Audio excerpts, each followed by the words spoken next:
The attendance was 20,067. Sold out. Gate was 16.5 million, third highest gate in UFC history. Fight of the night was Gaethje versus Holloway. Performance of the night was Yuri and Holloway. Holloway wins $600,000. Well deserved. I guess, Dana, normally we don't spend too much time on bonuses, but knowing that they were $300,000 a piece, it was a little more difficult tonight figuring out where to assign that money. It wasn't difficult at all. I mean, if you were watching these fights tonight, it was pretty clear. But this was one of those special nights. Obviously, I'm going to take care of Figueiredo. I'll take care of Moicano, Diego, Kayla. Take care of those guys too. We're gonna make sure everybody leaves here in a good mood and feeling like they got what they deserved. Nice. Well, you set out to make this the greatest night in combat sports history. I did. We're the bells and whistles guys. We do all the, and then once the show starts, it's out of our hands and it's up to them. And when you have a night that looks like the greatest night ever in combat sports, Holloway is walking. Nobody? Yeah, that's crazy. Those leg kicks were insane. There isn't anything big enough on the fucking table here to show you how the thing coming out of the side of his leg was 3D, and he's walking. And when you think about when we were sitting in that room and we created the BMF, we came up with tonight totally embodied what that belt was built for. And there should be a picture of that fight in the fucking dictionary when you look up BMF. Yeah. It was incredible. I was going to ask you, and I don't know if you noticed this, and if it happened to you guys too, but that fight sucked the fucking life out of everybody tonight. I was right. Like, everybody was, the next two fights, everybody's just sitting there like dead. Like, it was like this adrenaline dump. It was incredible. It's like, people always ask me what I do. I sell holy shit moments for a living, right? That was the ultimate holy shit moment of all time. If you were at home, if you were in a bar, or if you were here live tonight, there's no bigger holy shit than that.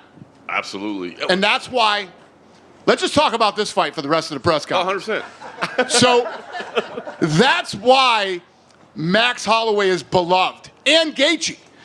Max, how many times have you seen a fight where the guy wins, he's winning, they click the 10-second thing and the guy puts his hands up and they just run around, move around?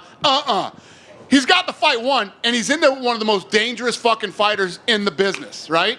And he says, let's do this. And they both fucking oblige, and they go in and just start. 1 second left, and a knockout like that. That's like movie shit. It's one of the greatest moments in UFC history. It's the fight of the year. If something beats that fight of the year, holy shit. I don't want to see the two guys that are involved in that fight at the end of the fight. I love it. Well, you talked about the BMF title, right? In the beginning, it was one and done, and people always did a gimmick or whatever. Not the greatest, and what he did tonight. Right. Like you said, he's always talking about how he's got the best hands in the UFC, and then he does what he does tonight. So, yeah, fucking awesome, man. I can't say enough good things about both of those guys and that fight. It would be easy to talk about only that. Last thing I'll ask, I just want to ask you about Alex Mejia in the main event. A pretty good accomplishment there as well, defending that. Want to read them? June 1st, Newark, New Jersey pay-per-view. Main event, Islam versus Poirier. Let's go. Co-main event, 5 rounds, Strickland versus Costa. June 29th. Conor versus Chandler. 5 rounds, 170 pounds. Who's got the next question? I'll take it. Dana, thank you for just dropping that little nugget on us. The Conor Chandler fight, obviously a fight that's been in the works for ages. I know you've been... This is what BMS is known for. The baddest mother effer. First of all, I want to change the name to Blessed Man Forever. That's what the belt means when I hold it. Blessed Man Forever. But if that's not a BMF moment, I don't know what is. If the cards was flipped and Justin was up, if he felt like he was up, I knew he would give me that 10-second shot. So he's a bad man. And I don't know if I ever going to share the octagon with him again. He's a legend, brother. These are the type of fights. This is the type of stuff you do to etch your name in the history books. And I'm just happy that I was the one landing. You know, he missed some shots. I was getting hurt by the wind of his shots, but that's how hard he hit. This guy is he's the next level. I don't know if I've ever seen a guy with more options on the table than you probably have right now. 45 title, 55 title, BMF title. I mean, is there one thing, knowing that you can pretty much call your shot at this moment, that means more to you than anything else? Like I said, bro, I did a bunch of interviews with you guys all week, and I told all you guys, ask that question when I come here, and we're here now, and I got options, man. It feels great. You know, Dana's happy, Hunter's happy, Sean Shelby's happy. You know, we can sit down with my team and figure it out, you know. I saw that just announced the 55 title. So it looks like he's finally defending against a 55er, which is, you know, good on him. And like I said, you know, there's an El Matador. He's doing everything in his will to try to escape a bull in the pen. So, you know, I'm here.